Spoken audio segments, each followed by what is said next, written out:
مسافر کو روزہ رکھنے یا نہ رکھنے کا اختیار ہے۔ اگر خود اس مسافر کو اور اس کے ساتھ والے کو روزہ رکھنے میں تکلیف و نقصان نہ پہنچے تو روزہ رکھنا سفر میں بہتر ہے۔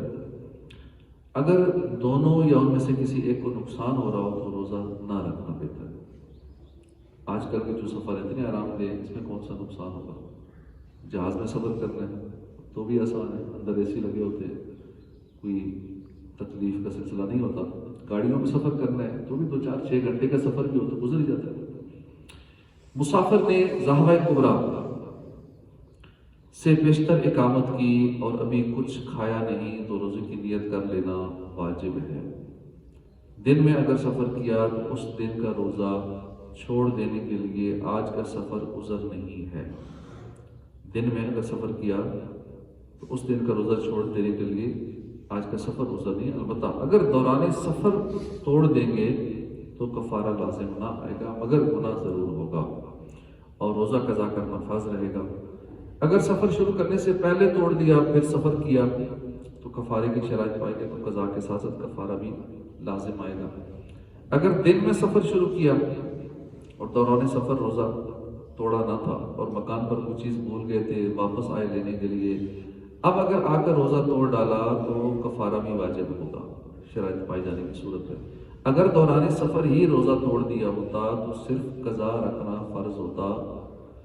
کسی کو روزہ توڑ ڈالنے پر مجبور کیا گیا کہ روزہ توڑ دو تو روزہ تو توڑ سکتا ہے مگر صبر کیا تو اجر ملے گا۔ مجبور کی تعریف نیچے گزر چکی۔ سانپ نے ڈس لیا اور جان خطرے میں پڑ گئی، روزہ توڑ دے۔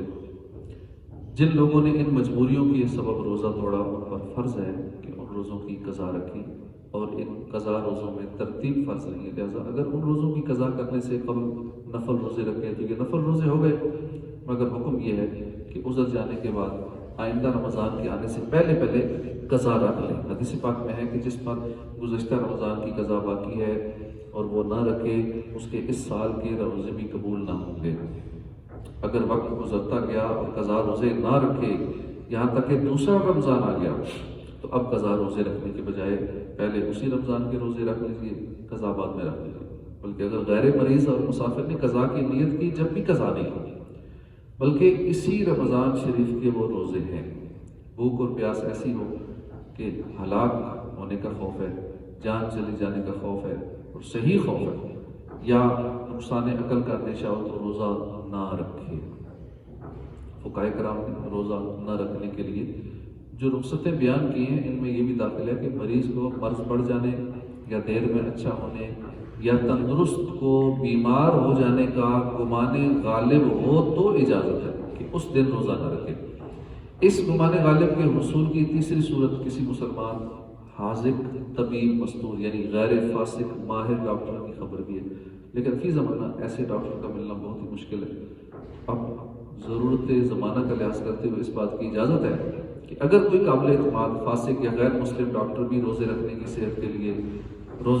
صحت کے لیے نقصان قرار دیتا ہے اور روزہ ترک کرنے کا کہتا ہے اور مریض بھی یہ سمجھتا ہے، اس کا غالب گمان ہے اور اس کی تحری ہے، تو تحری کرے، غور کرے جس سے اسے روزہ توڑنا یا نہ رکھنا ہی سمجھ میں آئے، تو اب اگر اس نے اپنے ظن غالب پر عمل کرتے ہوئے یعنی مضبوط سوچ پر عمل کرتے ہوئے روزہ توڑا یا روزہ نہ رکھا تو اسے گناہ نہیں ہوگا اور روزہ توڑنے کی صورت میں کفارہ بھی اس پر لازم نہ ہوگا مگر قضا ہوگی لازمی، ہر صورت میں قضا کرنا ہوگا۔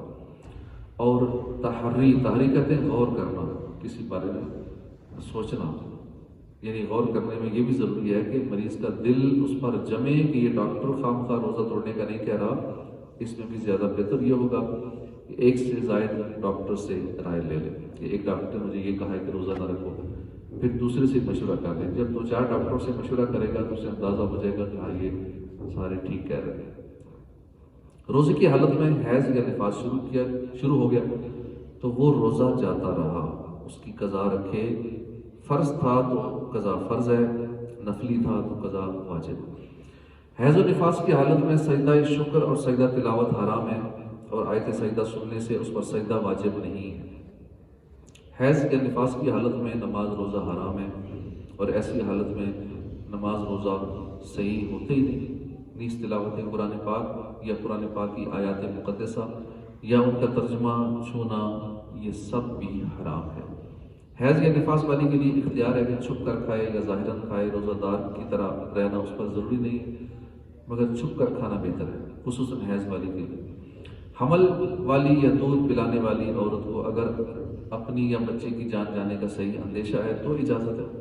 اگر اس وقت روزہ نہ رکھے، ہاں دودھ پلانے والی بچے کی ماں ہو یا دائی ہو، اگرچہ رمضان میں دودھ پلانے کی نوکری اختیار کی۔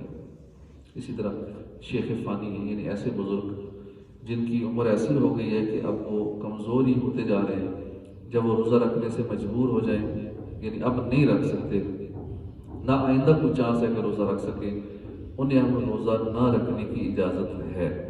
لہذا ہر روزے کے بدلے میں فدیہ، یعنی دونوں وقت ایک مسکین کو پیٹ بھر کر کھانا کھلانا اس پر واجب ہے، یا ہر روزے کے بدلے ایک صدقہ فطر کی مقدار مسکین کو دے دیں۔ صدقہ فطر کی مقدار ہے 2 کلو میں 80 گرام کم گیہوں یا آٹا یا اس کی رقم، 320 روپے بنتا ہے اس سال کے حساب سے۔ اگر ایسا بوڑھا گرمیوں میں روزے نہیں رکھ سکتا تو نہ رکھے، سردیوں میں رکھ لے۔ اگر فدیہ دینے کے بعد روزے رکھنے کی طاقت آ گئی تو پھر روزے رکھنے ہوں گے، وہ فدیہ جو ہے وہ نفل ہو گیا۔ یہ اختیار ہے کہ شروع رمضان ہی میں پورے رمضان کا ایک دم فدیہ دے دے، سارے روزوں کا ایک ہی بار فدیہ دے دے یا آخر میں دے دے۔ فدیہ دینے میں یہ ضروری نہیں کہ جتنے فدیے ہوں اتنے ہی مسکین کو الگ الگ دیں، بلکہ ایک ہی مسکین کو کئی دن کے ایک ساتھ میں دیے جا سکتے ہیں۔ نفل روزہ قصداً شروع کرنے پر اب پورا کرنا واجب ہو جاتا ہے، توڑ دیا تو قضا واجب ہوگی۔ اگر آپ نے یہ گمان کر کے روزہ رکھا کہ میرے ذمہ کوئی روزہ ہے، اگر روزہ شروع کرنے کے بعد معلوم ہوا کہ مجھ پر کسی قسم کا کوئی روزہ نہیں ہے، آپ اگر فوراً توڑ دیا تو خیر ہے، کچھ نہیں ہے، اور یہ معلوم کرنے کے بعد اگر فوراً نہ توڑا، اب نہیں توڑ سکتے، اگر توڑیں گے تو قضا ہوگا۔ فوراً یاد آ گیا کہ میرے اوپر تو کوئی روزہ نہیں، میں نے ویسے ہی روزہ رکھ لیے، فوراً توڑ دے تو کوئی خیر ہے، روزہ نہیں رکھا۔ اگر فوراً نہیں توڑا، کچھ دیر بعد توڑا، اب اس کی قضا واجب۔ نفل روزہ قصداً نہیں توڑا بلکہ بلا اختیار ٹوٹ گیا، مثلا دوران روزہ عورت کو حیض آ گیا، جب بھی قضا واجب ہے۔ سال میں 5 روزے حرام ہیں، عید الفطر یا بقرعید کے 4 دن، یعنی 10، 11، 12، 13، ذوالحجہ کی 10، 11، 12، 13، یہ 4 دن میں سے کسی بھی دن کا روزہ نفل رکھا تو چونکہ ان 5 دنوں میں روزہ رکھنا حرام ہے، اس روزے کا پورا کرنا واجب نہیں، نہ اس کے توڑنے پر قضا ہے واجب، بلکہ اس کا توڑ دینا واجب ہے۔ اور اگر ان دنوں میں روزہ رکھنے کی منت مانی تو منت پوری کرنی واجب ہے، مگر ان دنوں میں نہیں بلکہ اور دنوں میں۔ نفل روزہ بلا عذر توڑ دینا ناجائز ہے۔ مہمان کے ساتھ اگر میزبان نہ کھائے گا تو اسے ناگوار ہوگا، یا مہمان اگر کھانا نہ کھائے گا تو میزبان کو اذیت ہوگی، تو نفل روزہ توڑ دینے کے لیے یہ عذر ہے، بشرطے کہ یہ بھروسہ ہو کہ اس کی قضا رکھ لے گا، اور ضحوہ کبریٰ سے پہلے توڑ دے، بعد کو نہیں توڑے، یعنی زوال کا وقت شروع ہونے سے پہلے توڑ سکتا ہے، اس کے بعد نہیں توڑ سکتا۔ یہ نفلی روزے کی بات ہو رہی ہے کہ اگر یہ خدشہ ہے کہ میں نہیں کھاؤں گا تو میرا مہمان بھی نہیں کھائے گا، تو پھر وہ توڑ سکتے ہیں ضحوہ کبریٰ سے پہلے، لیکن بعد میں وہ روزہ رکھنا ہوگا۔ دعوت کے سبب ضحوہ کبریٰ سے پہلے نفل روزہ توڑ سکتے ہیں، جبکہ دعوت کرنے والا صرف اس کی موجودگی پر راضی نہ ہو اور اس کے نہ کھانے کے سبب ناراض ہو، بشرطے کہ یہ بھروسہ ہو کہ بعد میں رکھ لے گا، لہذا اب روزہ توڑ لے اور اس کی قضا رکھے۔ لیکن اگر دعوت کرنے والا صرف اس کی موجودگی پر راضی ہو جائے اور نہ کھانے پر ناراض بھی نہ ہو تو روزہ توڑنے کی اجازت نہیں۔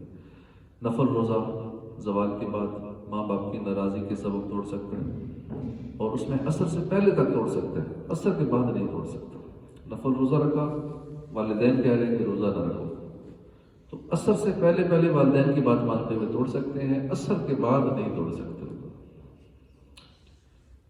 عورت بغیر شوہر کی اجازت کے نفل اور منت اور قسم کے روزے نہ رکھے، رکھ لے تو شوہر توڑوا سکتا ہے، مگر توڑے گی تو قضا واجب ہوگی، مگر اس کی قضا میں بھی شوہر کی اجازت درکار ہے۔